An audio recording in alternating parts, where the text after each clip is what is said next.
What is up, VV family? Look who I have here today. I've got one of the biggest whales. I'm talking like a top 5 dude in the app. Super classy, super professional, super intelligent. We did an interview way back in the day, and we had such a good time. And he kind of, enlightened me to all these different things I wasn't thinking about. And since then, I've been trying to get him back on, and here he is. So thank you, Danny boy, for coming on, man. I appreciate it.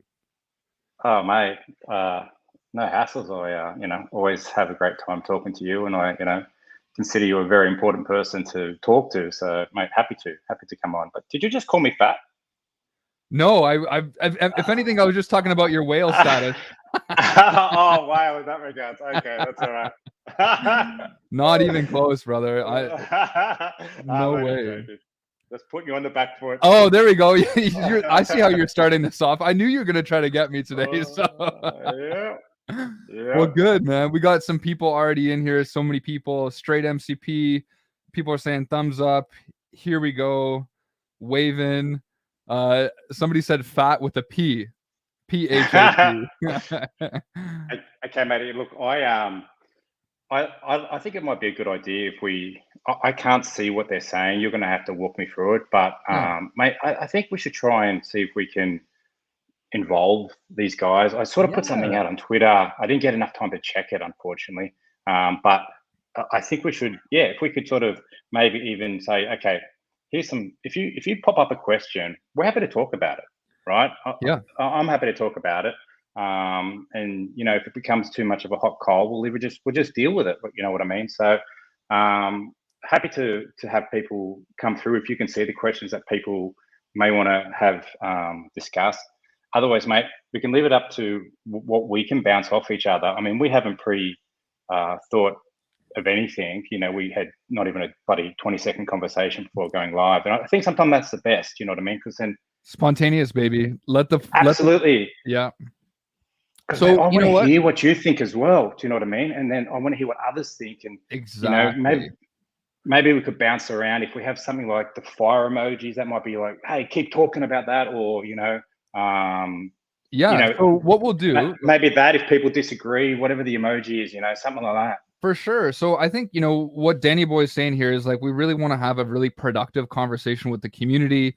We want to hear what your concerns are, what questions that you have, and like Danny said, we'll try our best to answer your questions and right in the best way we can. And there's some things that we're really interested in talking about as well. So if we don't have a lot of questions, we'll also bounce back to each other. But we already got questions coming in, Danny. So can you see this Perfect, one mate. here by Tim? Yeah, Yeah. yeah, yep. So are you Mate, more I bullish on collectibles or comics? okay. Well, in full disclosure, I like the collectibles more than the comics. Mm, In respect of a monetary investment, I really don't know. I think, certainly we've discovered that, the lower the count, the more responsive it is to large upward price movements, the less likely it is to fall. So from that perspective, I think, if you're talking about something that has 250, you've got to break comics down into, is it the common, which people do seem to like, or is it the secret rare, and how do you compare that against the 250 miles, you know what I mean? Like, it's really tough, for me as a whole outset. I think if you're talking strictly monetary value, personally, I would say collectibles.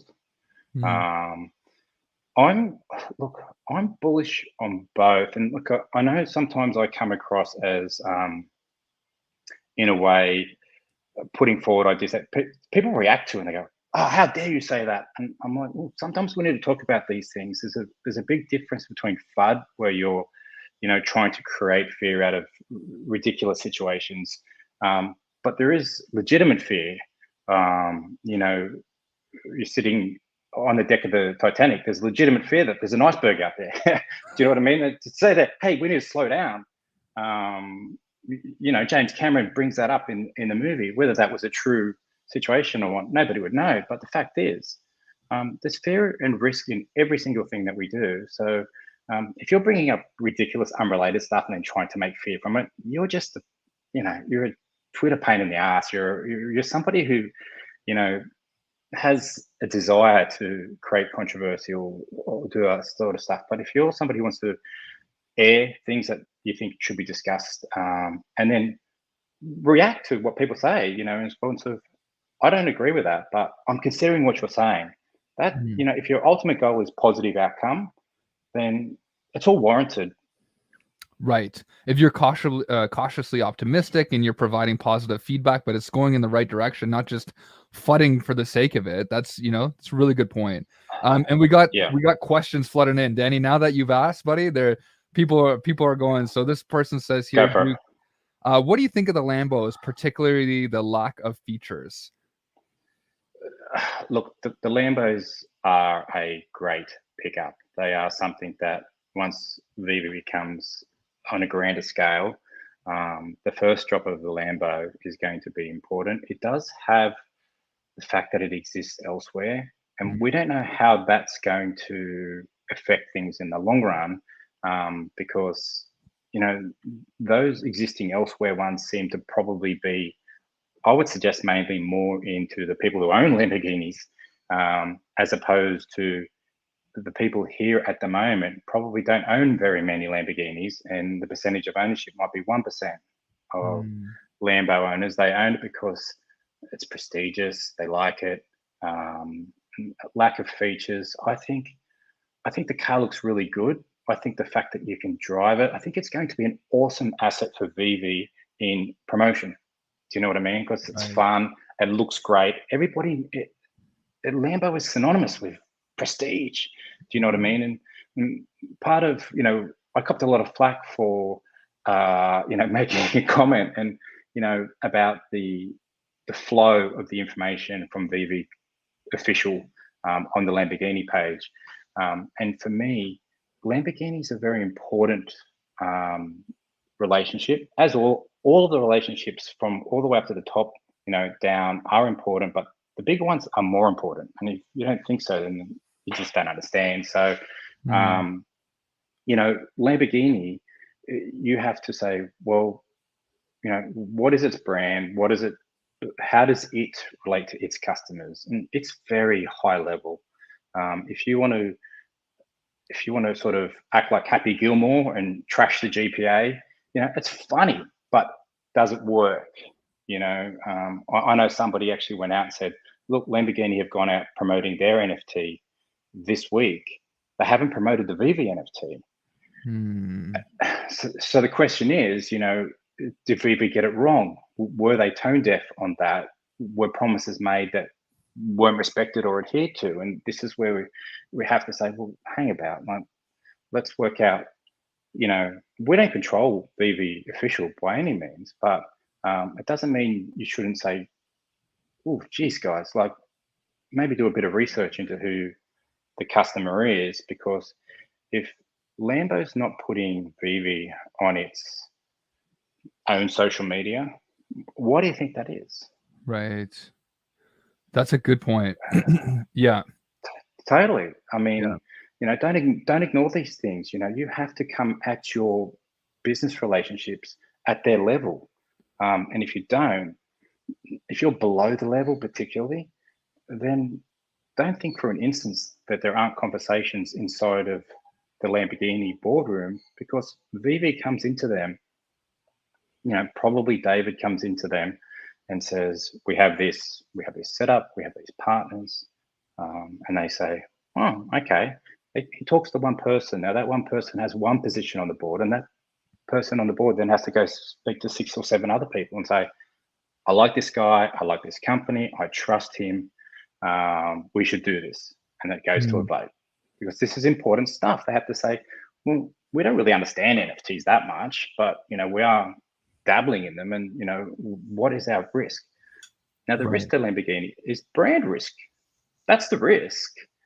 So how much do they trust the custodian of their brand? And where's it going to end up?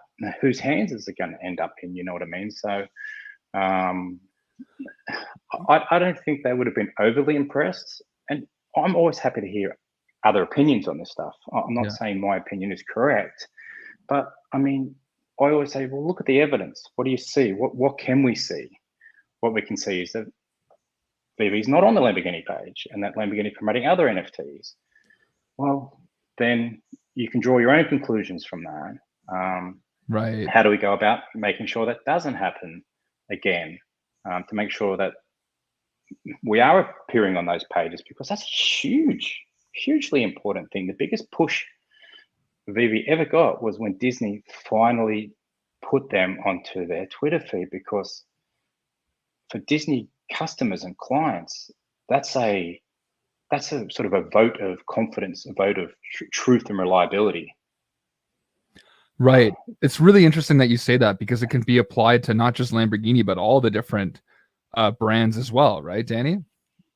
Every single brand, and every brand is different. If you're got a brewing company, then you can get away with something. You got a skateboard company, you can get away with whatever you want.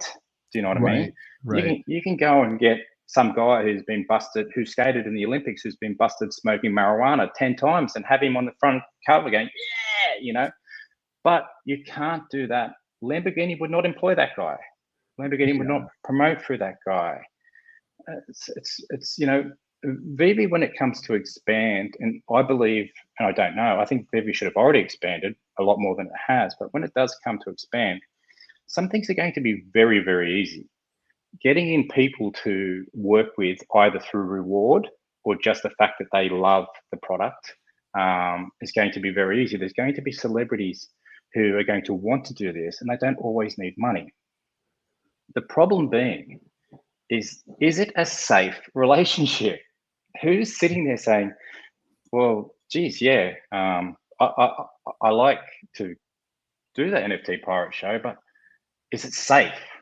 Do you know what I mean? No, I got you. And trust me, it's not, Danny. No, I'm just joking. No, but I got you. And Danny, we got a lot of people in here, my friend. We got over 90 people right now. The questions are flooding in.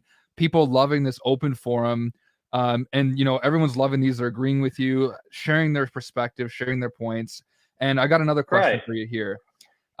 So what are your thoughts about Veve contracting a professional and top tier development team to help them push out everything that you're discussing? Honestly, it's mandatory. They need a top tier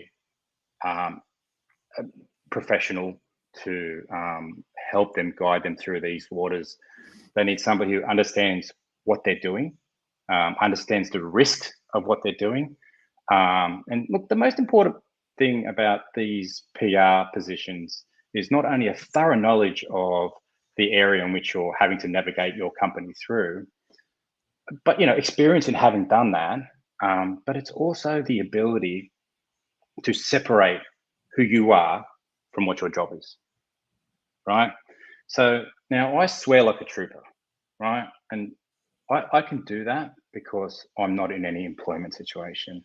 Do you know what I mean? I can crack very crass jokes, and sometimes I do that. No hassles, right? But if I have to go to work for a company, that job is not about me personally. It's about the position. So when somebody says to Veve, look, I don't know, sometimes I can be a bit too harsh on this stuff, but I want to try to speak openly in respect to stuff that I know personally, because I can either refer to hearsay or stuff that I know evidence-wise. Mm-hmm. Okay, so the thing with VVPR at the moment is I've heard certain things that it worries me greatly that they've been said, because there's no separation between the role and the person. Do we need to know that Alex hates Frozen? No, we don't. Like, I'm listening in on this stuff and I hear it back. Your last, or I don't know your last one, but you had that one with BB Magic and Silicon, and Alex was in there. And it's nice for him to come on. Don't get me wrong. I think he has to allocate his time. But inside of that meeting, he spent 5 to 6 minutes talking about the competitors. Your PR person should not do that. You don't come on to the Veve situation and talk about your competitors. And you have to have a skill and a profession to navigate around that. So, oh, guys, I'm not here to talk about that. Let's talk about Veve. because your job is to talk about VV. You might want to talk about what you do with the other competitors, but it's important to separate that. And same in respect of Frozen. You know, who cares what a 40-year-old man cares about Frozen? But it's important, if you respect your partners and respect your bosses, that you don't talk bad about any of their products. It doesn't matter. Like if you're talking about milkshakes and your company makes milkshakes, I hate that strawberry milkshake. You're like, why would you say that? It's dangerous. It's risky, and a professional PR at the very top level would never say that, because they've learned on their way through not to do that. But do you think that VV's strategy potentially, Danny, is to kind of get more ingrained into the community and to, you know, maybe try to grow it organically through those measures? And like, have you been somewhat satisfied with some of the measures that have been put forward since kind of the new year? Like, for instance, Corey's videos as an example, or you know, some of those things as well. Like, what are your thoughts around that? Corey's video are top shelf. That's exactly what VV needs to be doing, that high level professionalism. So sorry, what's the first part of the question? What did you say? Because I wanted to respond to it. You said the yeah, so I think that one thing that, you know, I think you answered really well was, what are your thoughts about VV contracting a professional and top tier development team? Yeah. And I think that was, you know, you answered that really well. And I think, like you said, there, as much as we're in a, you know, a decent place now, to have like all these different types of experts coming in from all these angles could really push it. And, you know, I was talking to Danny DeBull recently, and we talked about something similar, about having scaling, you know, the team out earlier, which would have made it like have so many more opportunities, you know, now. But I've got a ton of questions. We got Mr. Rolex in here too. Ton of big swingers. Hello, Mr. Rolex. Good. So let me get you to the next one here quickly. Yeah. So this one says, I know I got a question. I know you did a bit of analysis on the Omi burn mechanism. Take away the security issues. Do you think the new burn mechanism will be as good as the original? I don't know if that's a bit too nitty gritty for you, Danny, or what do you think? Yeah, absolutely. Look, it's way outside of my depth. I don't want to make comment on something I don't know enough about. But what I will say is, obviously, Omi itself is inside a regulatory environment that they're having to adapt to. I do think they're doing a very, very good job. But I do think they need to make certain things clearer, and clarity is going to be something that I refer back to all the time. If you're asking that question and you don't really know the answer, you should be able to get a very close guesstimation of it, because that's the responsibility of any company that's asking you to invest in them. You know, what are the expected returns? And don't get me wrong, you have these black swans and you have these other things that are outside of their control. But everything going to plan, what are the expected returns? What are the risks? Now, if you don't know exactly how the burn's going to work, that's a mistake and a problem for Omi to fix up. And this is where they need to make sure that people understand this. Because one of the things that I always worried about was, you have the burn, you have this sort of quarantine separated area, and they haven't really given a very thorough understanding that's, you know, tangible and non-flexible, to the point that that is exactly what's going to happen. What happens when you get out of that area and it says, okay, this, whatever's left in this pool is gone, where does it go? Right? How does it jump that ship into the next area? Because, you know, what might happen is, if they haven't got an answer to that, they might need a backup plan, and they should be putting that backup plan. The most obvious backup plan would be two founders saying, well, you know, we have this much until we work that out. That's the next burn, and that's taking those out of permanent circulation. And you're like, well, you know, that founders shouldn't have to do that. And I'm like, well, who else is going to do it? Like, what is the pathway? If you don't clear those obstacles, you are the company that has to clear the obstacles. We as investors don't clear those obstacles. We invest in your ability to clear those obstacles. Right. I love that. And we got Mr. Rolex. Like I said, he wanted to ask you a question. He goes, Danny, what would you like to see next in regards to the tech side with VV? For example, OUP MCP, VVverse, etc.? What would you like to see as like kind of an immediate next step, Danny? Well, look, from the Omi perspective, the OUP is by far it's number one a million times over. Look, the thing with the MCP and the VVverse, they're two things that I'm very excited about, right? However, they're not the catalyst for growth, right? They're going to help the people who are inside of here compete against each other as what's sort of going on here. It's not going to bring bums on the seats. Do you know what I mean? So how do you get up and get people in? That is the most important thing, because if you've got 2,000 people inside the VVverse, it's a fail. It doesn't matter how good it is, it's a fail. And you know, the thing with the VVverse, I think they have to be very careful, because the VVverse is just an extension of Twitter and of YouTube and all these things. It puts everybody together. It's like a chat room on steroids. Right. The problem being that some of these chat rooms don't run very family friendly. They don't run without a lot of aggravation. They don't run without a lot of FUD. Do you know what I mean? So you're going to have to govern the operation of these things so that people want to come there, because a lot of collectors are not, you know, front foot forward, aggressive people. They're timid, and I don't want to be here if I get caught out, or I'm sick of hearing two people just arguing the crap out of each other. Do you know what I mean? So I want to see the VVverse. I really look forward to it. I think it's a great asset for a collecting company. But why are people here at Veve? Did you come here for the VVverse? No, you didn't. You came here to buy the NFT collectibles. That's the primary focus of why everybody is here. Now, if you're like, oh, no, I came here for the VVverse. You know, well, there are other verses around, you know, and they have to compete against them. So, you know, like, yeah, it's icing on a cake. You need to make sure the cake is right. Right. That's a good one. Like you said, that's a smaller component to the whole thing. And man, we got, like I said, Danny, people are loving you. We got 122 people now here.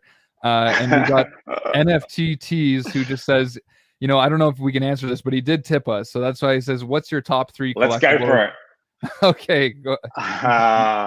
You want to go first? Jeez. Yeah, mate, you go first. So for me, if it's collectibles, I would probably say, you know, Walt, the Secret Rare Spider-Man, and Secret Rare Miles Morales would probably be top three for me. Look, the Secret Rare Miles Morales is awesome. Like, honestly, like, it's such a great piece. Do you know what I mean? Like, I sit there going, oh my God, like, you see some of the images that you can make with that piece. I know. It's phenomenal. You know, the character's great. The editions are limited.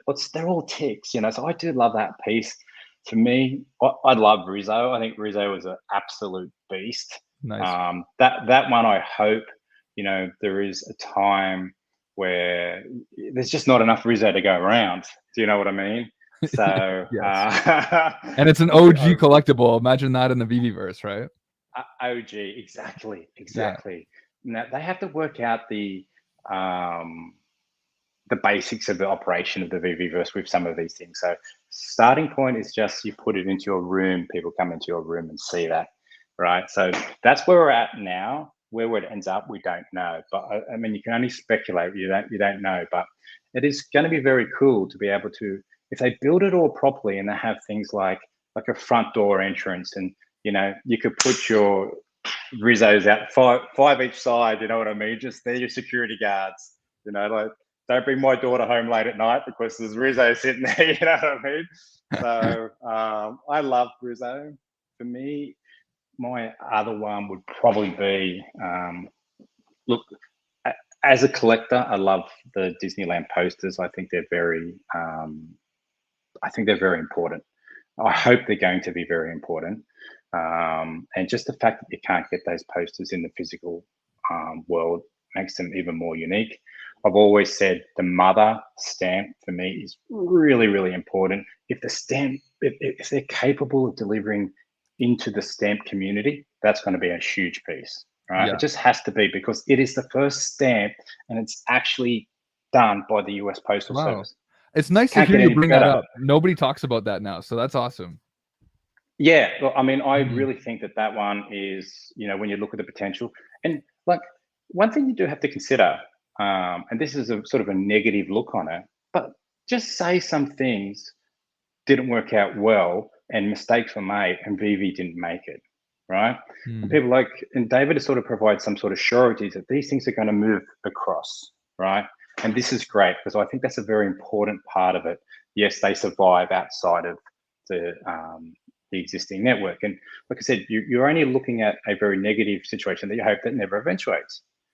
But could you imagine, like, of all the items, I really think if that situation eventuated, those things would have to be either hosted by the USPS, which would just validate them more than anything. I mean, because if you're talking about, collecting, not philanthropists, what are they called? The bloody stamp collectors. They're a huge pool of huge group, and it frustrates me that VV aren't tapping into those things. It really does, because some of the stuff that you have to consider when you see the evidence of what's in front of you is, well, you have to ask why. Why are they not tapping into those stamping groups? Where the hell are they? They're not going to care about things like the VV-verse because they're predominantly going to be older people who aren't that tech savvy. So you need to be able to satisfy to them that what they're doing, what they're collecting is fun and safe, and that's it. And VV is safe. Do you know what I mean? It's the most protected environment, and you need to welcome them in with kid gloves.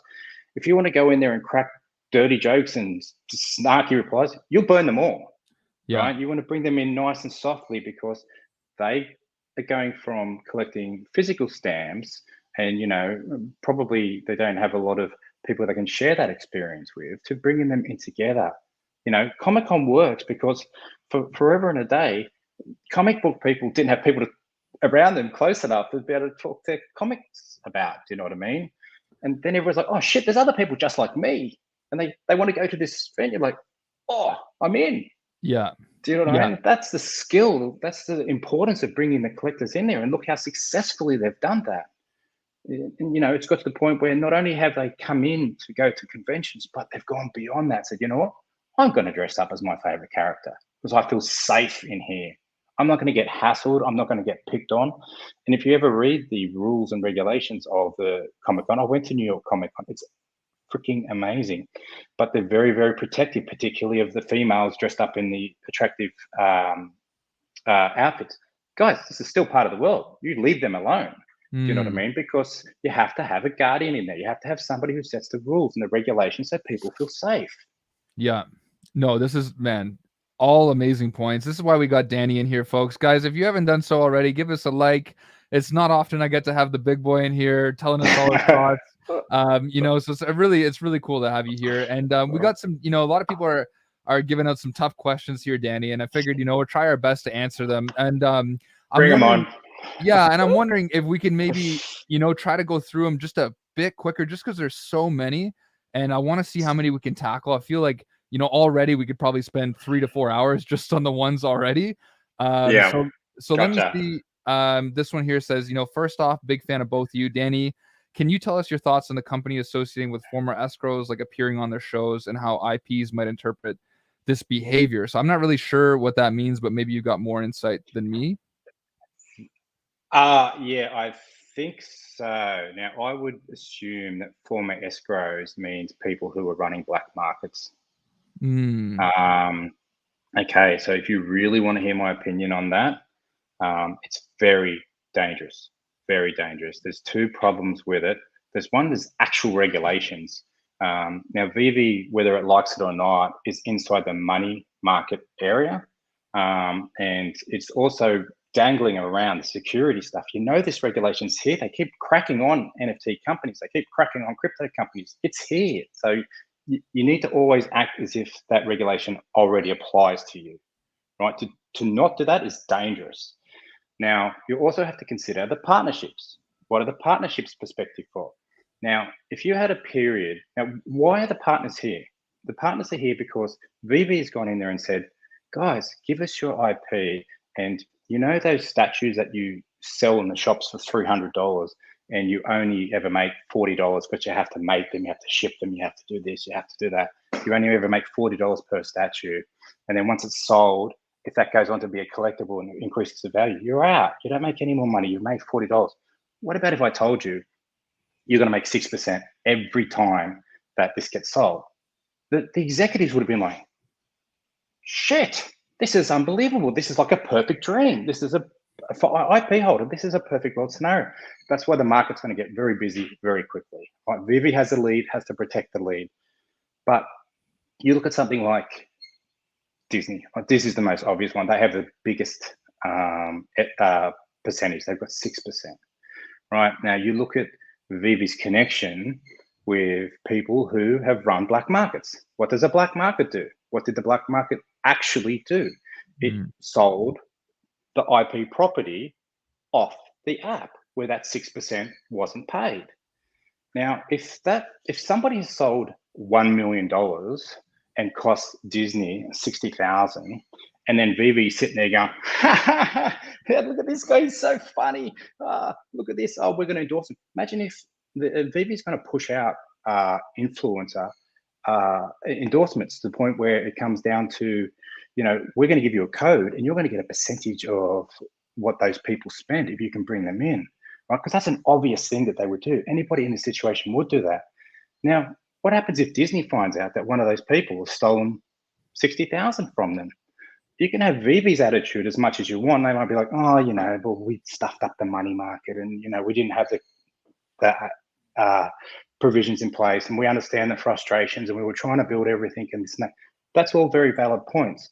But when you get down to Disney's perspective, they say, you promised us 6% of every sale. That's why the interoperability is not in here yet, because they can't guarantee the 6% of every sale. That is a condition of why such a big company dealt with such a small company, right? They would have promised them turnover and this 6% commission. We're going to pay you 6% every time. Well, hang about. This guy's just sold $1 million worth of Disney products out next door. And if you're Veve, you need to kick that guy to the curb. You can't have any association with him from a partner's perspective. And from a government compliance perspective, there's actual legislation that you're in breach of if you're knowingly involved, rewarding, and doing other things to these parties who have done these actions, because you're just legally not allowed to do it. I think Veve needs to be very careful there. I think somebody needs to come in and protect Veve from itself, because you need somebody who's considerate of all the rules, and unfortunately, once again, looking at the evidence, that it's not existing here all the time. It's a risk. Some of these things, some of the actions that take place are a risk. Is that a risk worth taking? What's the positive side? Oh, we might get 5 extra clients. What's the negative side? You've lost Disney. Geez. Okay. Yeah, interesting.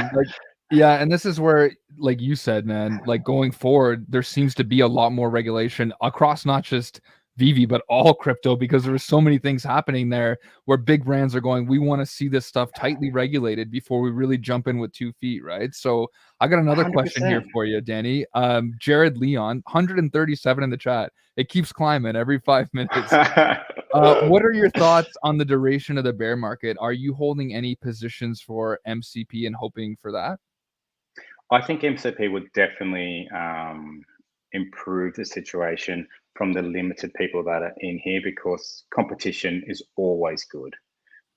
They need to do it smart. They have to have it set up so people, there should be an Australian ranking. There should be, certain other divisions, certain concentrations of, leaderboards, and that will create internal. No doubt, it'll make people focus in on certain things, and that'll improve the price of those things. But it's not a be all, and it's not going to change how many people are in here. Right. You have to bring the people in. Once you bring the people in, they're going to be more engaged. But if you're failing to bring the people in, it's just nothing. So here's an interesting one. Like, is it possible that we haven't hit the right angle yet to bring people in? Like, potentially there's a bit of a wall from a lot of the normies that don't understand the ownership. As an example, they could see a Darth Vader in augmented reality or play a video game and say, why do I want to own that for $500 US? I can go buy a PS5 and play a Star Wars game. Do you think it's also that component, like at a larger scale, education is needed? Look, I think, you know, my sort of background is insurance and risk. Yeah. And when you look at certain things, you have to consider probability, and then, numbers don't lie. I mean, people lie about numbers, but numbers don't lie. Right. Okay, so if you want to look at what's the obstacle, I mean, the first question you have to ask is, does VV want to grow right now? Did VV want to grow over the last 12 months? Yes or no? Right. Okay, Yeah, I got you. Okay. yeah. If your answer is yes, you have to go down one path. If your answer is no, then you have to consider, what does that do to, what are the complications of that? What does that do to the people who are already here? How are they directing the people safely to this next stage, and when is it going to occur? If the answer is yes, they did want to grow, then you really have to draw a line and say, Jesus Christ, why haven't they grown? Look at what they've got. They've got the IP, and then you have to follow it out and say, okay, what has PR been doing? PR spends a lot of time in chat rooms. Does that work? Yes or no? Well, that may help you grow organically, but you're not trying to grow from 30 to 40 people. You're trying to grow from 12,000 to 12 million. So how do you do that? And what are the steps that are in place? What is visible? What can you see in Canada about VV? Do you see anything? Not really.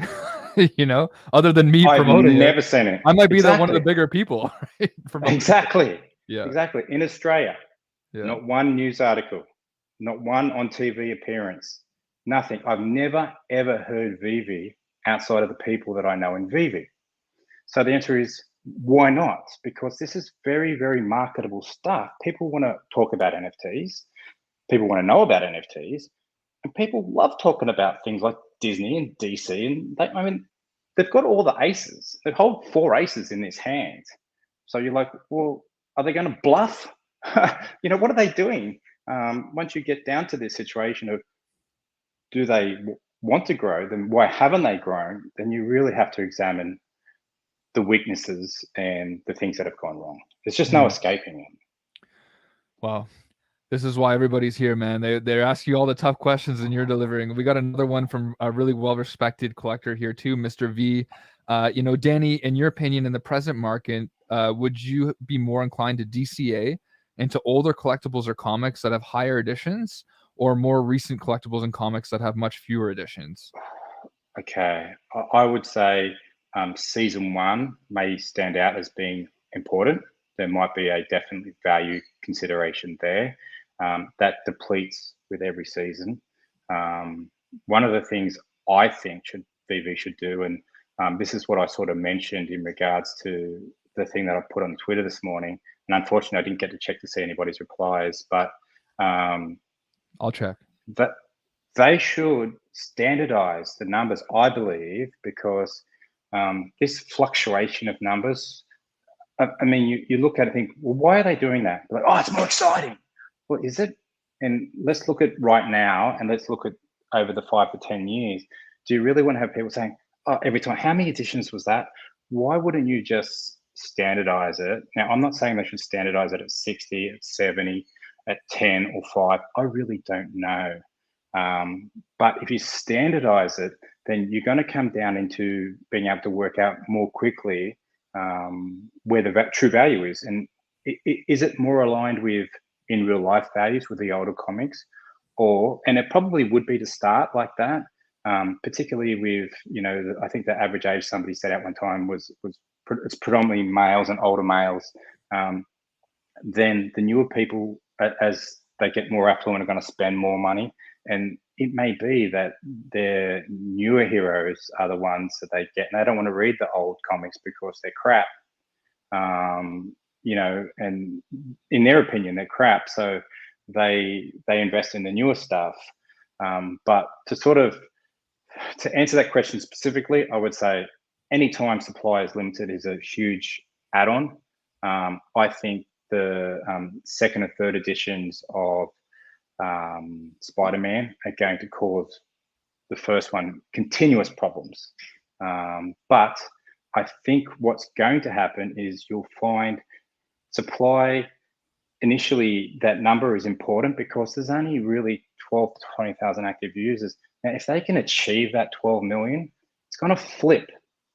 It's going to flip from, 5,000 because, hey, there's only a few users to, Jesus Christ, there's no way you can fit 12 million into 60,000. And then you get down to the secret rares and people are going to want that secret rares. And all of a sudden, it doesn't matter what the count of Spider-Man #2 is because you ain't going to show Spider-Man #2 to your friends. Right? When they come over, you're going to show them Spider-Man #1. Right. Because that's what we do. Yeah. If you show them Spider-Man #2, what's your friend going to say? Second place, bud. Yeah. That's right. Looks like you lost, motherfucker. Yeah. That's right. Yeah. We ain't giving out medals to everybody here, Yeah, that's it. It's not participation medals, Yeah, exactly. Man, amazing comeback there. And it's, I just want to emphasize that too. A lot of the season 1 stuff, I agree with you, Danny. Over time, that's going to be big. So a few questions. How much do companies receive from sales on Veve? So as an example, we know Disney gets 6.5%, but do we know how much actually gets allocated to them? Is it exactly 6.5%, or you know what I mean? Without doubt. Yeah. No, okay. That's a contractual obligation that they have to pay them that commission. That's Perfect. not flexible. Well, some of it's going in my pocket, Danny. I don't know. Corey asks, wouldn't some of the licensors be considered top tier? Disney, for example, to help navigate, I guess. I think it was in regards to another question, so maybe it's kind of obsolete right now. Well, obviously Disney are top tier. There's no doubts about it. But if you think Disney help companies navigate the rules, I would say not. I would say that they have their board meetings and look at the actions of people. They're not here to provide people with a hand. If the reason Disney don't go into business with people that don't know what they're doing. So if you show evidence of that, then you can expect discussions. If you transgress into areas that you shouldn't be transgressing into, you can expect discussions because all of a sudden risk is now involved. And they say, well, hang about, you went with a smaller company and they promised this, but have you seen what they're doing? Right. Got to be very careful with that. Do you know what I mean? This is what you need to avoid because that's where the competitors can come in and exploit that as well. Yeah, that's such a good point. And man, these it's questions risk. We got another one here. The same guy that asked you about kind of the marketing aspect, he's also saying, do we also need kind of more, developers to help Veve push out MCP app updates in the Veveverse, etc.? Because it's kind of slow on that end, I think, as well. Look, I don't know a lot about IT. I have to put up my hand and say this. Look, the thing with IT is it's very risky. They have to take their time with stuff. I don't have a problem with that. I think a month here or two, you are coming in. There's some parts about the early access that you have to accept, and you're coming into the factory. It's not really built. But then you have to say, well, hang on, when is this going to be built? Do you know what I mean? And you go into a factory and it's either going to be a very clean, respectable factory, or it's going to have sawdust and crap all over the place. And you're like, Jesus Christ, this thing's one day from going up in flames. Yeah. Do you know what I mean? So I think for me, from what I've seen, Mitch is very professional. I don't know his IT skills because I'm not in his world. I'm not a peer of his. I can't evaluate what he's doing. Somebody like Kay who does, and I've seen some of the stuff that he's mentioned, and it can be critical to the respect that he's basing it on his own experience. So like I base my stuff on my own experience in regards to risk. And people say, oh, you're being over the top. I'm like, mate, I've seen it go bad. I can tell you this right now. I've seen it go horrible, and you need to be very careful of this stuff. Shouldn't be taken lightly because up until these things go bad, everything can look good. Yeah. Very good. That's such a good point there, man. And so many comments too. One more thing that we got here is, we need to bring in new users. We need mass marketing through licensors. KYC only required for payout, which I think we all agree with. We got to get more likes in here, Danny. I think we got another, we need some more likes. I think we're gonna go to 30 something likes. So hit that like button, fam. People agreeing with you, fully agree. Metaverse won't mean anything. There's only 5K users. They need to focus on customer retention. So true. And And so there's one more question I just want to get to here that I really liked. Oh yeah, this is what it was. So localization, do you think that's really going to help send Vivi to the moon? So as an example, you come onto the app, you can filter by Chinese, Japanese, Mandarin Chinese, all like all these different languages. Would that really help kind of push it a lot further? Of course. Yeah. Why the hell has that been not at the forefront? That's the question. Do you know what I mean? Like, you have this predominantly English push out in a world. Batman means the same in Japan as what he does in obviously there's Ultraman and all these other considerations. I don't want to get into that, but they know who Superman is. They know who Batman is. They know who all of the Marvel characters are. So yeah, of course you have to push out into those areas. If you look at some of the smaller countries, you come back and ask yourself, like, what are you doing? There's so many easy ways to push out. Why aren't you here? Creating different languages is not that difficult for your publicity stuff, for even the operation. And I don't want to get into the IT area, but even the operation of the app. I think it wouldn't be that hard. I play a game called Last Shelter sometimes, and it's a Chinese developer, and they stuff up the language in the app, and it's the point where it's a little bit laughable. But it's not a problem. Do you know what I mean? All the languages exist, and Right. they actually have inside of their they have like an open forum chat room, and it gets very aggressive and very abusive, and you have to be careful of that. But you can actually interpret, I think, at least 20 or 30 of the languages, and this is basic stuff. This is Yeah. the stuff that should be spent time on. Get out of the chat rooms and freaking build this shit. Do you know what I mean? Let's get into these countries and push out. Because there's 0.0001% of France. Why aren't we pushing out in France? Bonjour, comment ça va? Yeah, Bonjour. no, I got you, right? Yeah. And what do you think about these bots, Danny? Like, we got a question here because, as an example, I think I put it this way. I just want to kind of preface this by saying that I think bots are going to be everywhere where there's money to be made. And it is Agreed. difficult from what I understand from a few engineering friends to be able to filter all that because people are very creative, right? It's like hackers, but, it does hurt when that like you're going for that comic, the giant size X-Men one, and that that you're buying off a bot for like $400 as an example, right? It's frustrating. Yeah, that's very frustrating. And I've stopped going for drops, and this is something that Veve was initially trying to push forward. It's so exciting, and that, like, mate, it's not exciting. Getting up at 3 o'clock and not getting anything 400 times in a row is not exciting. And then seeing that they're coming through bots, it's not exciting. Bots are going to exist. You have been the number one platform that they're going to be looking at you. They're going to be finding ways. Now, there's this high-tech solutions that they work on, and it's worth investing, but there's also very low-tech solutions that they can do, very common sense things that they can do. People talk about shadow banning, right, in certain countries and regions. If that is something that can exist inside of the app, then all you have to do is create a simple rule and put it into your rules and say, okay, you're actually only allowed to win 4 drops a year. That's it. Right? Now you create that rule, and then people have to be very selective with what they go for. And you have people screaming, particularly the people in New York, saying, get lost.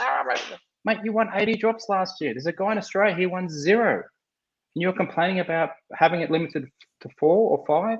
The guy in Australia is sitting there saying, that's awesome.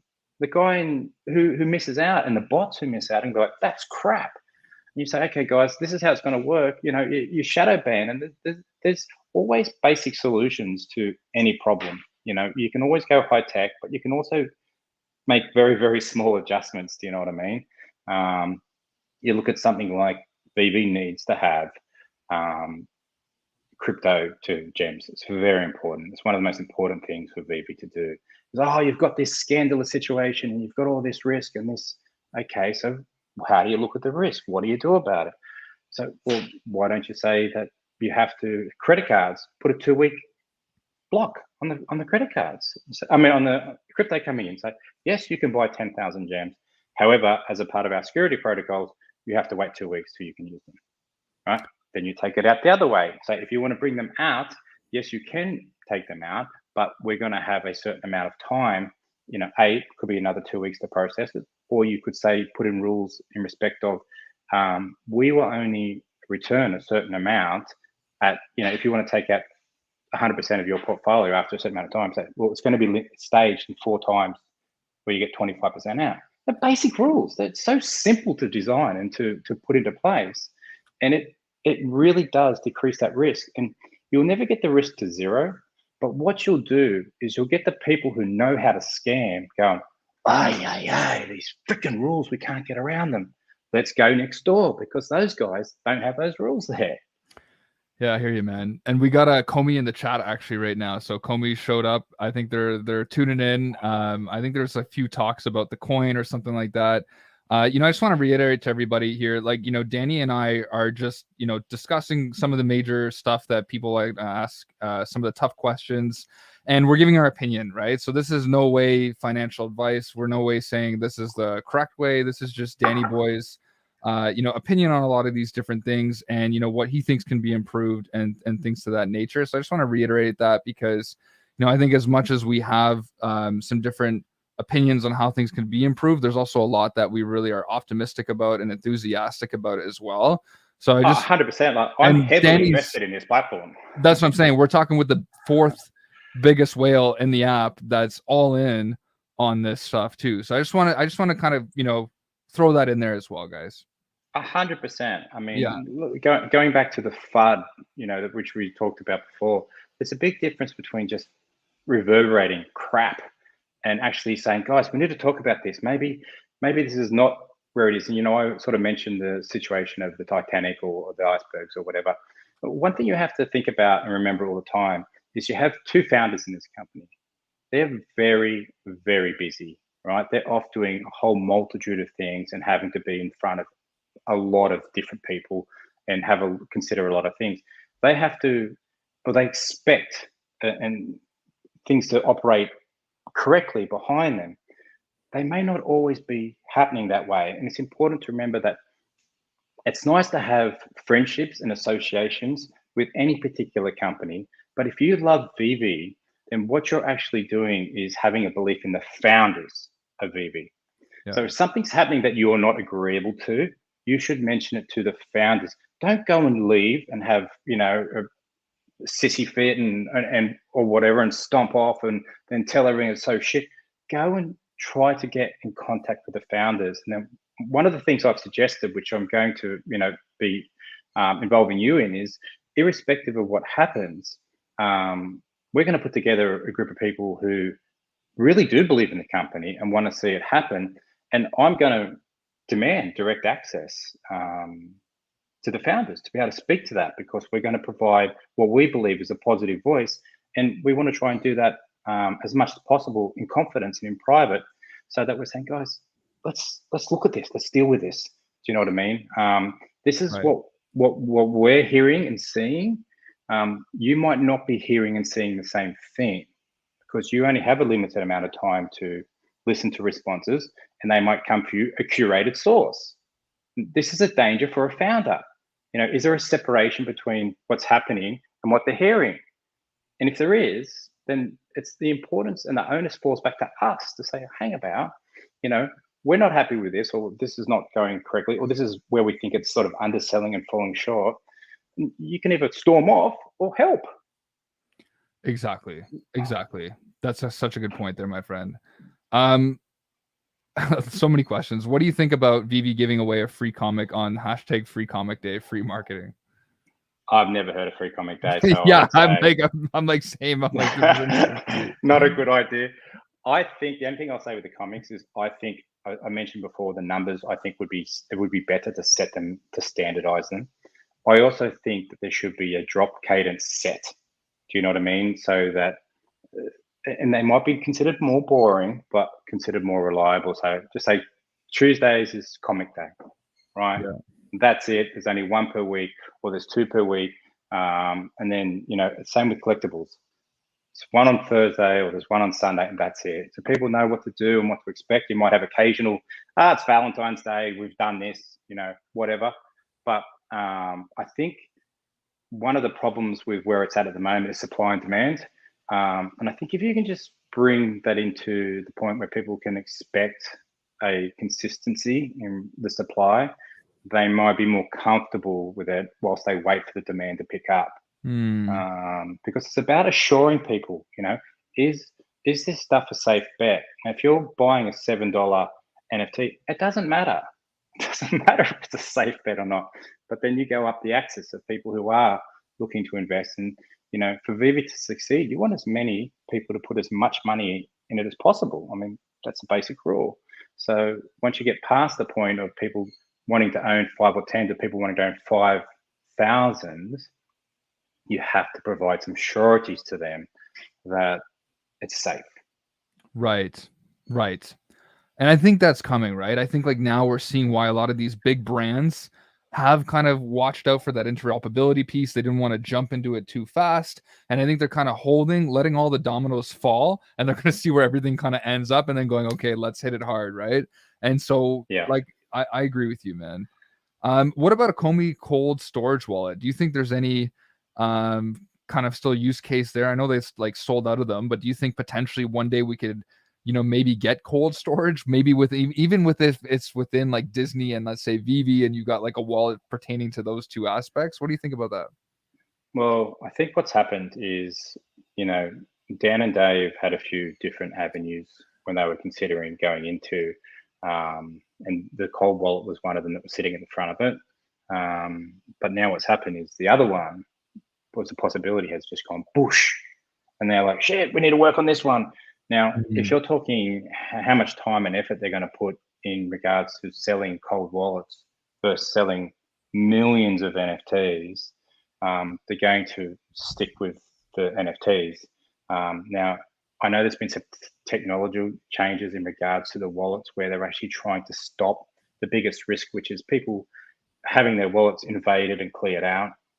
They're trying to have sort of multi-approvals, which is just basic stuff. And once again, this is what I was talking about in respect of risk. There's very basic strategies you can deploy to combat a lot of risk. And you're like, okay, you can trick the computer to clear out people's wallets through viruses and through all that sort of stuff.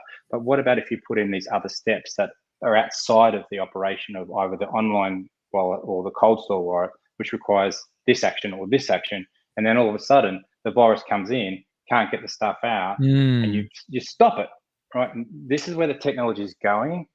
I don't know if Veve is going to keep up with it. I don't know why they would want to keep up with it, because it's just outside of their core focus. They have to focus on what they're doing, because they're not achieving 100% of that. So don't throw other resources and time into that. So that's all I've got to say on it. Yeah, another great opinion there, Danny. And, I just want to reiterate what you said earlier, my friend. Discussing legitimate concerns is different than mindlessly calling the team members names and digging up their high school grades and shit like that to discredit them. And I totally agree. I think like this is why we wanted to do this space, is that it's tough, right? One thing I just want to say, Danny, especially as we're both influencers, but especially with my channel, I have people on all the time.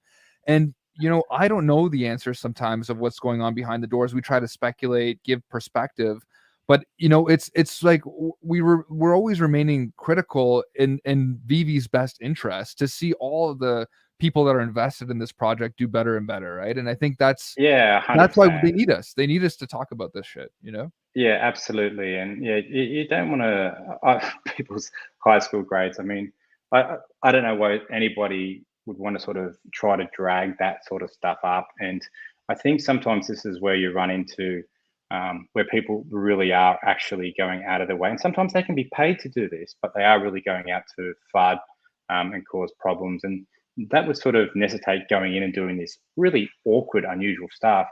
And this is where, as a community, you have to put up fences and say, well, that's not on. I don't like the fact that you've done that. So I'm not going to listen to you anymore. Right. Exactly. And that's like me too. That's why I try to stick now to YouTube. I find it just a more professional setting. I just find things are a little more accurate. Did you close your OnlyFans account?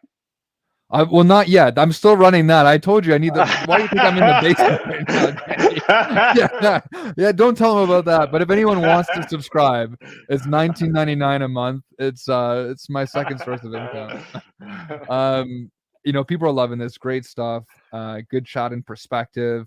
And so like, you know, a lot of other people talking about too, you know, did we really have, you know, 2 million plus users at one point? Or do you think it was more like maybe 600,000? Or maybe, you know, one thing I always say is that I had a lot of friends, I'm not even exaggerating, 30 to 40 plus friends that all got into it, bought like a DeLorean common, and then was like, it's not for me. So do you think there's a lot of wallets like that? Yes, I think there's a few moments in VV history that they would like to erase, and I mean that would be one of them. I think that um, it's problematic, and I don't want to get into that particular area, but from what I've used to do, I know that um, anything that's creating deliberate confusion or misleading can cause problems. Do I think? I think Veve was getting started, and there was a lot of momentum. And sometimes people make mistakes in what they say, and once it's said, it's out there. This is part of what I've sort of said to Veve. You know, I've written to them and said this sort of stuff. Be very careful. You need to have compliance and rules in place about what you can and you can't say. And you know, when you get to high level sort of stuff like politics, you know, they have aides and everything walking around and saying, "Don't talk that, don't answer that question, don't say that." I think that was a very I understand why they said that, but once you get down in history, because technically they might have had that many accounts, but when it comes down to the sort of veracity of what you're saying, are you've told us that there's 2 million users, and that's great, and we're all a part of it, but there really wasn't. Now, how far below that? I don't know. I do know that there's been an exodus of people. Was it predominantly from people who dabbled and got out, or people who were willing to get in and are now frustrated and have got out? What I do know is people aren't telling their friends to come in anymore, right? And you can see inside of the numbers that people put out, like VV Fox, who just, once I said, numbers don't lie, they just cut straight through it, right? That's the answer. We know what those numbers are. They're not anywhere near that high. They represent roughly 2% of that high. And that's a problem, but it's a bigger problem between the gap between what people believed was that number and achieving that number. Vivi could easily achieve that number. Why is Vivi not achieving that number is the problem. But they could easily get 2 million people. They could easily get 20 million people. Right? They could fly past that. But why are they not doing that? But do you think that 20 million, like I'll give you an example. I was like the baseball card industry, right? I was talking to again Danny Boy, and he was saying that there was like 1 million plus people that actually uphold that entire graded baseball card industry, which isn't as much as like I thought there was going to be like, you know, tens of millions, like 30, 40 million. So is it possible that like, because really the key ingredient is like digital ownership, is it possible that we kind of always remain kind of smaller? And do you know what I mean? Or is it because these licensors and these brands are so big that it should be an easier of enough climb to have more and more users? Do you know what I mean? Yeah, I do. I think that like adoption and familiarity comes with trust, ease, access. And look, there's no doubt that the KYC was a significant obstacle. You know, if you're trying to tell people, hey, give us your passport and all this sort of stuff just so you can buy something, I mean, that's a huge deterrent. So, you know, you have to understand and take consideration into of that fact, right? You can't ignore that that wasn't there. It did exist. They found their way around it. You know, part of the reason when you consider the evidence once again of what's in front of you, what do we know about VV and how it grows? And you know, we know it's a smaller company. It's trying to grow. We know it's on limited funds. It gets capital in, but how does the capital get eroded? Is it ahead? Is it behind? You know, it has to control. One of the things that VV has to control is the erosion of income from the applications. So Apple, Google, they have to direct more people into the web. We know that. It's clear numbers, right? So they might need to have that fall in place before they explode, before they push out too far. That might be something that that they're holding back for, and that would be a legitimate reason. They may have sort of problems in discussing that openly because it might be a contract convention. You can't covenant, you can't say that, you can't do that. And we know publicly that other companies have breached that and got into big trouble and got into big legal cases. So there's all these things that you have to consider, but they are there. So you look at the facts that you know, and then you try to make your best assumptions. Right. Amazing, man. Next question for you. With other premium licensed NFT projects coming out, do you still perceive them as far as in the lead as what people still say? As an example, McFarlane Digital, some of these other ones that are coming out, like Palm right now is doing like comic drops, and there might be tens, if not dozens, if not hundreds of competitors eventually doing the same thing. So what are your thoughts about that? Look, the competition is coming. There's no ifs or buts about that. The competition is not only going to be fierce, they're going to be ruthless. They're going to rip or attempt to rip Veve apart. And that's the same with any business where you have established huge businesses and a new entry. The film market is dominated by several studios, and anytime they have successful product that they try to cut the oxygen off for all of it. Anytime somebody sort of punches through, what they do is they grab all the components of it and rip it apart. Because they don't want another production company to compete against. So they grab the director, or they grab, the actors, or they grab the producer, and they, grab a hold of those assets. And that's going to happen, So the way I see it is, you can imagine you have Disney and Marvel and all the world's best IP, right? That's sitting on an island. And at the moment, Veve is the bridge. They're the only bridge, right? Now you need to look at it and say, are they getting ready to build like a 4-lane freeway and they're going to be the only bridge forever? Or are they building something out of wood it's going to collapse straight away, and there's a bit better bridge 20 meters up that's going to go flooding straight over them? Do you know what I mean? Yeah. And this is where you have to look at the evidence and you say, well, okay, even if there is reasons why Veve are not pushing out, they need to get that sorted, right? Because the competition is coming and they are going to try and build over that bridge, and they have a protection of having the world's best IP. Can't ask for any better than that, right? So from an investment perspective, the risk is, are they going to be able to not only survive, but flourish to the point where there's no other bridge that comes in above them? Because that's the risk, and people are like, oh, you might be able to have this stuff here and that stuff there. That's great. You want as much time between your NFT coming into existence and other ones down the track.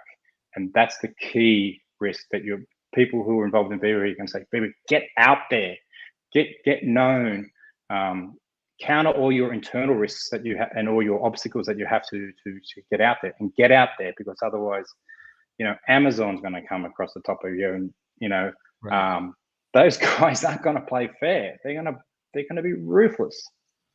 Right. And that's, I think, what people are worried about is like, it's just kind of starting now, and we already seen some come and kind of already fall down. As an example, Recur. Like, I think a Recur pass right now is like, the Subway lunch. Do you know what I'm trying to say? When it used to be pretty critical. So there's going to be lots of future competitors. And then the other piece to that is blockchains, right? Like, what if one blockchain like Ethereum starts to lose out to Cardano, and like, how does that work in terms of mintability and all that jazz, right? So there's still a lot of questions, right? 100%. Like, that's another factor right now. When you look at Recur, you might look at something and say, well, they have a connection to a lot of people and they are able to do certain things very well. If I was in control of everything in a perfect world scenario, which clearly I'm not, and I understand, but I would probably say, well, if you guys are struggling, what's the reason that you're struggling? Because you have this promotion skill and this stuff. Oh, you don't really have the IP that people want. Well, we have that IP. Let's put your skills with our skills and go forward. Now, I can understand why Veve doesn't want to do that, because they've created their baby and they don't want to partner it with anybody. So I completely understand why they're in that situation. But they might be able to pick up some of that other skill. Do you know what I mean? They might be able to do what people have done to them, which is poach the good talent, You know, Mm. Veve's been poached. Veve's had its user base, you know, sold off, and you know, it's had its staff grabbed. It's all fair in love and war. Do you know what I mean? So the game is to win. Right, right. It's all about winning, and like you said, there's a window of opportunity, and kind of now is the time, despite it being a bear market, there's a window, right? Exactly. Yeah. Yeah. Yeah. Veve's prices are not down really because of the bear market. Various prices are down because of supply and demand. There's an oversupply and a lack of demand. Now, Mm. the bear market does affect that. Macro is always going to have some consideration on it. But just say the bear market finished tomorrow. BTC goes up to 60,000 in the next week, right? Inflation drops down to 2%. What changes in a month at VV? Are we all of a sudden going to have 2 million users? Yeah, yeah, I got you. Why? How? Right. Right. Yeah. And it's relative too, right? Like, I mean, compared to other NFT projects or even like metaverses and stuff, like it looks as though everything receded in terms of, you know, people leaving those projects. And it's almost like the same amount of people that used to be in those projects are now the same people that left. You know what I mean? It's like relative proportions. So Yeah. it's like there used to be a million and now there's 3,000, and there used to be 600,000. Now there's 1,000. Like it seems like that's a bear market for you too, right? Yeah. Yeah. Yeah. You're not And going to what's escape the bear market, but you can't use it as a permanent excuse. yeah, exactly. And one of the another whale actually says, "What is the item that you stack the most aside stamps, Danny?" Oh my god. Uh, I don't know. I stacked a lot of Batman Super One. I've stacked Wonder Woman. Now I can tell you something that I've stacked that I can't explain perfectly because I'm not sure I understand it myself. But and I'm not sure this is important or not. But there's the comic that came out that was the first release of the Kamala Khan character. So it's the Captain Marvel comic. Now, what I don't know in respect of um, VV is because I have changed things in the past, which I don't like. I think once the NFT gets created, it should be hard locked. And that's why you get situations where if there is faults or flaws, it's part of the process. Hmm. You know, the flawed stamps and the flawed pennies, they are more valuable because they are unique. So I am hesitant to mention exactly why, but that particular comic, I believe, has some differences to predominantly all the other comics, which I won't reveal. But I did stack that one just in case it becomes important. Very cool. I like that. I've got a few plays like that too. So yeah. Oh, Oh man, not people. financial advice. Yeah, exactly. Never financial advice here, guys. Um, do you think the ability to pay with crypto will really have a big impact on gem purchases? Yes, I do. I 100% do. And if they play it Yeah. smart, one of the things with crypto is we do know that there is a level of anonymity that they do want to establish.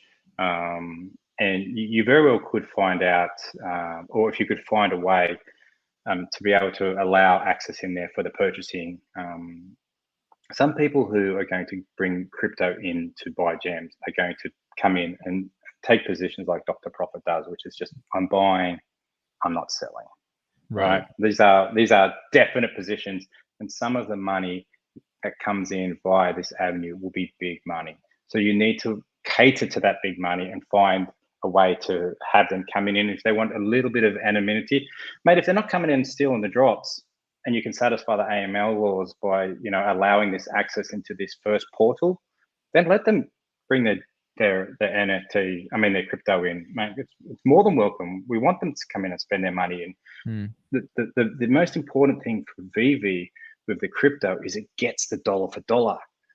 So on the other avenues, VV has to spin over the product as much times as possible to fill in that shortfall between whether it's Apple or Google or whatever.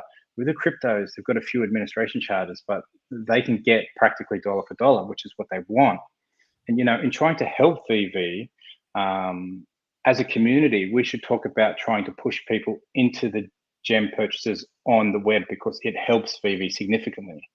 It's one of those things that VV may not be able to talk about it, but we can talk about it. We're not instructed by VV. Clearly, you can see from what I've been discussing, I'm not following any VV advice. The fact is, if we can buy gems through the app and shorten that percentage, helps VV out dramatically.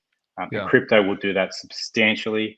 And let's face it, if we can get those crypto people in buying, they might have no problem spending $10,000 on the Rizzo again.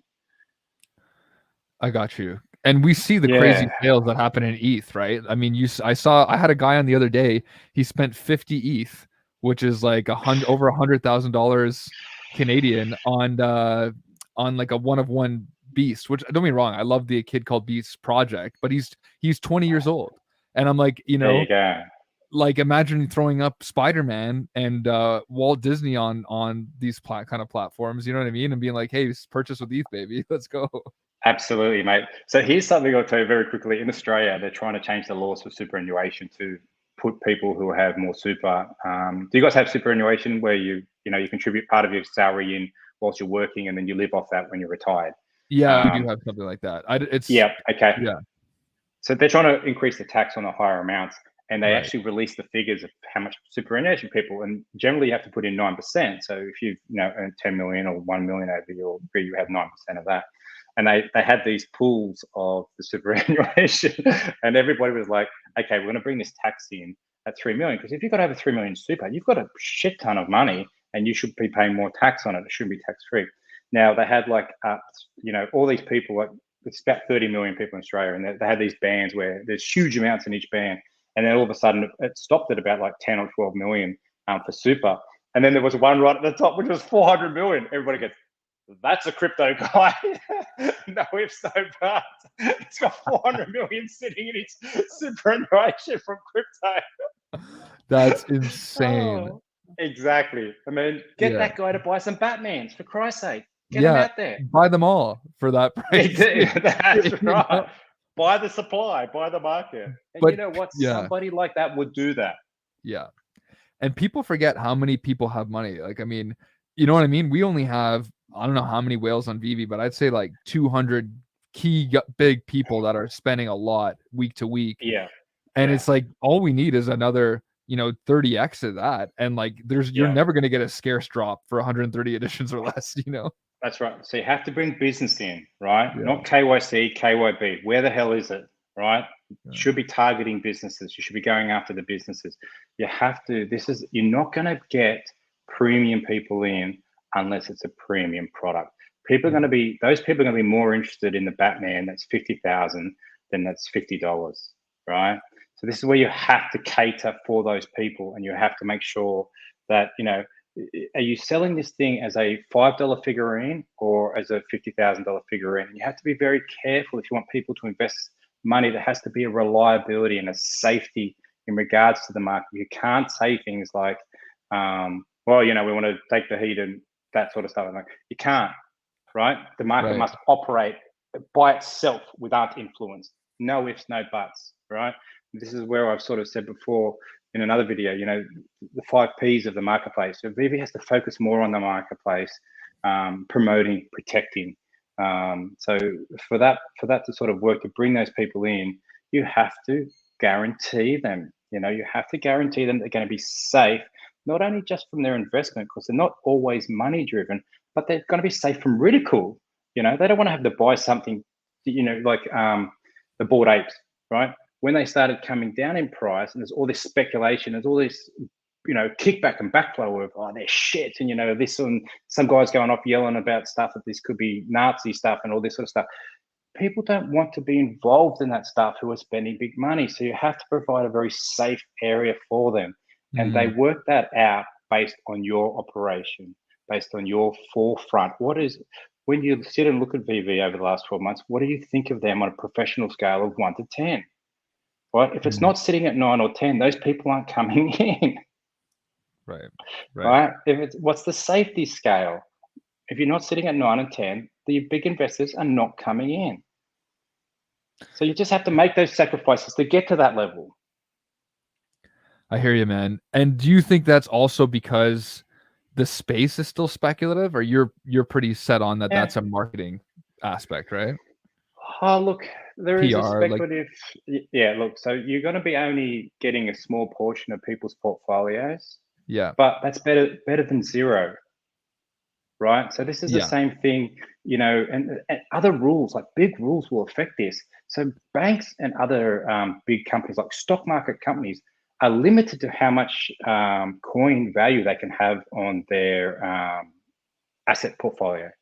Right? Mm, This is how important it is, because the government regulators come in and say, "You're a bank. You can't have your assets 100% in Bitcoin, just in case Bitcoin shits itself." yeah, Right? So they say you're allowed 1% of Bitcoin, right? And that'll be the same with some of this stuff. It's in that speculative class. It right. might have to fight for space against Bitcoin. It might have to fight for space against this. But clearly, David has some connections to those high level people. And you have to sort of say, well, where the hell are they? Why aren't they coming in? So first obstacle is going to be because some of them, they're not investing personally. They want to invest as a business, because a business is going to own the asset. So you've got to remove that obstacle and then, create that surety. Without Yeah. that, there's going to be hesitation. Why would I sell my Bitcoin to buy a Batman? I'm only allowed so much on my portfolio. Do you know what I Yeah, mean? that's funny. That's a good point.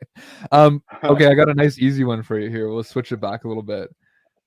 Secret rare Peter Parker or Miles Secret Rare? Which one are you taking, Oh, Danny?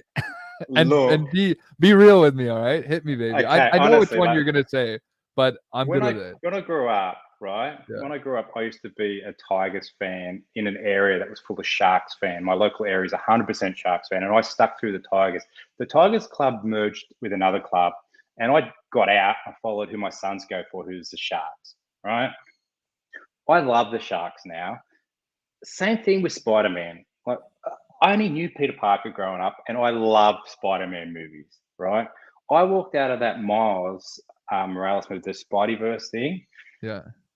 loving that character. I'd never read a comic about it. I didn't really know that much about it. I walked out of that movie going, that's brilliant. Even the Spider-Man that they have, which was the divorcee fat guy, and I'm sitting there pissing myself laughing, going, that could be me. Do you know what I mean? I am the old Peter Parker, the alternate one. So I think you think I'm going to say Peter Parker. I'm going Yeah. to actually say Miles, because I talk more about when my son's to Miles. We relate to that one, Right. and I think it's great. I think it's a great character. I think what it is this, particularly this diversity done very well. I Done agree with very that. well. Do you know what I And mean? I it's love it. almost, yeah. And it's essential too. Like there's not enough diversity with Absolutely. superheroes, right? So Yeah. yeah.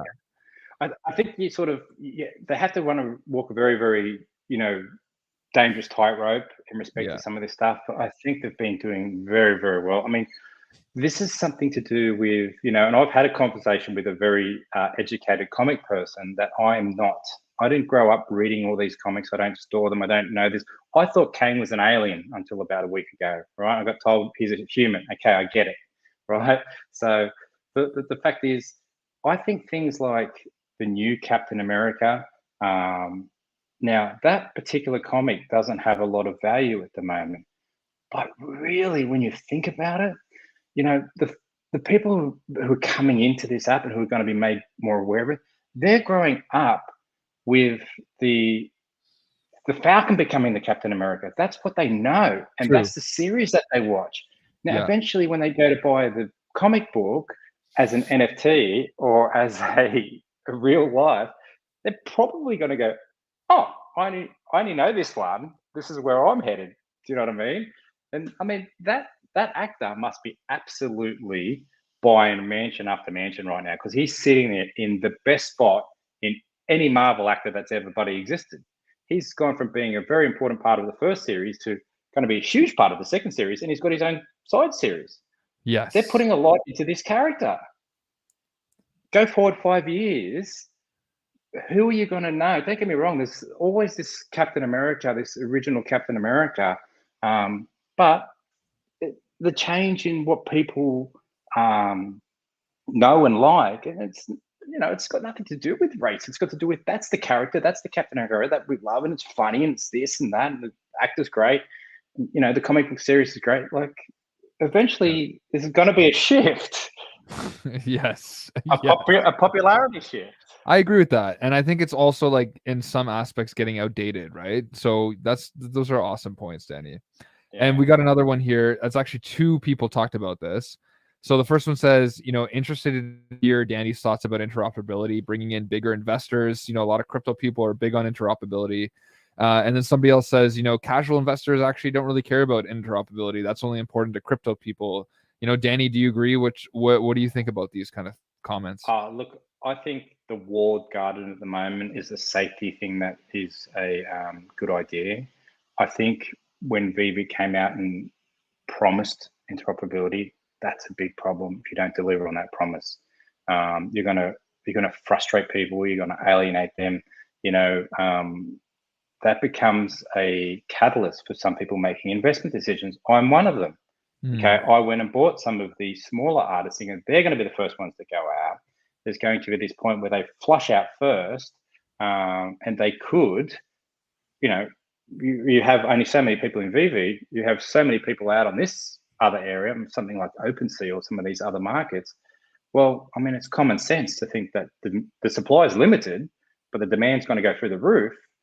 So from that perspective, interoperability is important in regards to increasing demand. I think it's very important. I told you, I think the obstacle to it is that they can't safeguard the commissions, which is important. It's an important function of it. They are also concerned about the risk of people's stuff being stolen. But when you look at that and you say, Veve, they come out and say, we need to educate people and do this. Well, I mean, where are the educational videos? This is something the PR should be doing. Why can't I log on and see 10 videos of things that are important like this? This is an important allocation of time.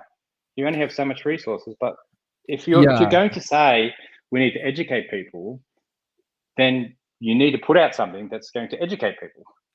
So, and this is where I feel like one of the crux, the core of it all to me is like the scalability aspect, right? There's so many things that have been said and that need to be done that it's like you don't know which end of the stick to start chewing on. Like there's just there's just like, okay, where do I go? Okay, we also, and then on top of that, like maintaining all these brands with the small team that they have and ensuring that we have drop cycles every week, checking with the community, all that stuff is kind of a job in itself, getting the devs on board, ensuring the light. Like, I feel like, do you think that there's potentially like so much work that just keeps up with this like drop schedule that like these other kind of pressing matters just almost can't be attended to without putting a huge amount of capital up front to be like, okay, we have to like hire 20x people to do these, all these things, right? Yeah, absolutely. But that also connects back to the point of where I was talking about. You have the ship captains and the ship owners. Do you know what I mean? And they don't have the ability to be on top of everything, which is why sometimes it's important to have a good voice coming back to them, because it's just impossible. And even for them maybe to allocate half an hour once a month might be like, okay, I've got to give up this to do this, but I value this because it's going to be a very condensed, concise, important discussion of very, very important points that I need to focus on. There is no doubt that they're across way too many fronts, the company and the founders, right? Yeah. So where people can help, they should help, right? But you have to make that in a constructive, easy to follow way so they can effectively use their time to fix that problem if the problem actually exists, because you need to provide the argument so they can consider it. Is it a problem? Yes or no? Yeah. Now I think interoperability, whether that's important, that this is important. The fact is, get the list of the priorities and then they work through it. They definitely don't have enough inside of Veve at the moment to counter all problems. I mean, but very few new ventures do. You can't hold that against them. They're trying to, retain equity without having to sell off portions. Now, personally, I understand that, but I still believe strategically it might be a smarter investment to partner up or to sell off equity and bring in a company to relieve yourself of some of those functions, because it's, once again, risk. If you don't do that and then you make mistakes, then what are you putting at risk? Right. I got you. Yeah. And like you said, some of these partnerships are unbelievably huge accomplishments, right? But it's like Unbelievable. but to maintain that, it requires an exorbitant amount of work as well, and sustainability plans. So yeah. 100%. And look, it's more than that. It's not just management, it's adherence. And this is, this is another very important thing. If you look at a contract that Veve has with Disney, right? I had a contract with a company. It was 80 pages long. It was our partnership agreement. Okay, I can tell you the contract's probably that long, and it has a lot of clauses in there. Now, Veve has to be very, very careful not to breach those clauses. They're not negotiable, right? Now, some of the stuff that Veve's done is real gray areas, and you have to sit there and say, oh, is this an educated guess? Is it something that, they might have rushed through approval and got like a semi-approval, or they've just put them on notice that this could be happening? But the fact is, if they're just running off and doing different things, then maybe they're missing somebody. And I know they have legal, and they probably have very expensive legal in all these different domains. But do they have somebody in there saying, "Don't do that, because that's going to complicate you, and you're going to have to allocate more time in the future, because you're going to have to undo what you did, or you're putting at risk the most important asset that you have, which is your partnerships." And Veve doesn't have any more important assets than its partnerships. It doesn't matter what the technology is. Everybody has technology, right? It has the partnerships. That's where Recur fell down. It didn't have the partnerships. It doesn't have the product that everybody wants. Veve has it. It has to protect them. That's their number one consideration. Now, if you have any staff member or any party who puts that at risk, you have to get rid of them. You have to get rid of that risk. You have to say, this is most important. This is what we're building our future on, and everything else falls into place. Yeah. Yeah. Damn, Danny. I feel like you got to be. People are saying we should just hire Danny boy. He's got so many good ideas. So listen, man, we've been talking for an hour and 30. It's been super productive. You've got a lot of really good opinions and perspective, and and just being the size of the whale that you are, and the experiences that you've had in the real world, you're really respected in the community, and people really see your concerns and your optimism regarding the project, and how much we all want the same thing. We all want it to be very successful. And I want to kind of leave it to you for kind of the final words to everybody still here listening to us. Look, mate, I think that something like these discussions, like I said, should take place, whether they need to necessarily be in an open forum or not. I like this idea of bouncing off people, and I would say, I think we've spoken previously about maybe doing something more regular, and the fact is, I want to take the relationship from being host and then listening to me speak, to actually hearing two opinions and then bouncing them openly off what's coming through on the feed, because I think that's where you really get two different sides of the coin, or you don't want agreements. Do you know what I mean? You want to hear somebody else's thought on it, because you're only considering it from your perspective. And this is how marriages fail. This is how partnerships fail, because you don't always consider that other person's perspective. So yeah, look, I just thank anybody who's made an effort to put their questions up. Happy to always consider them. Want to try do this more regularly. I believe in Veve, and I need to make sure that that's the most important thing that people understand. Away, right? Yeah, absolutely. Like, and they do. I'm not here to in any way cause Veve grief. I'm trying to in a way protect my investment from a selfish perspective, right? But also, I want to see this company succeed. I reckon this is a wonderful idea, and it's a wonderful story. And I want to see these things become what are hard to get, valuable pieces. And I want to see David and Dan celebrated around the world as being really inspirational entrepreneurs. And to tell you the truth, they really are that, but they have to get through the minefield first, Yeah, yeah, right? exactly. And we can help them sometimes get through that minefield, or we can add more mines in there. Do you know what I mean? I got you. Yeah. And I think that's what it is, right? A lot of people are excited but frustrated, and I think it's come to a point where we're kind of we've knocked on the door too many times, and now it's almost like what people want to kick it down, like let us in. What is going on? And Yeah. and I think that's kind of where we're at. So thank you so much for joining, guys. If you do not follow Danny, obviously he's a big time community member, but his Twitter is in the description below, and also go check out his YouTube channel.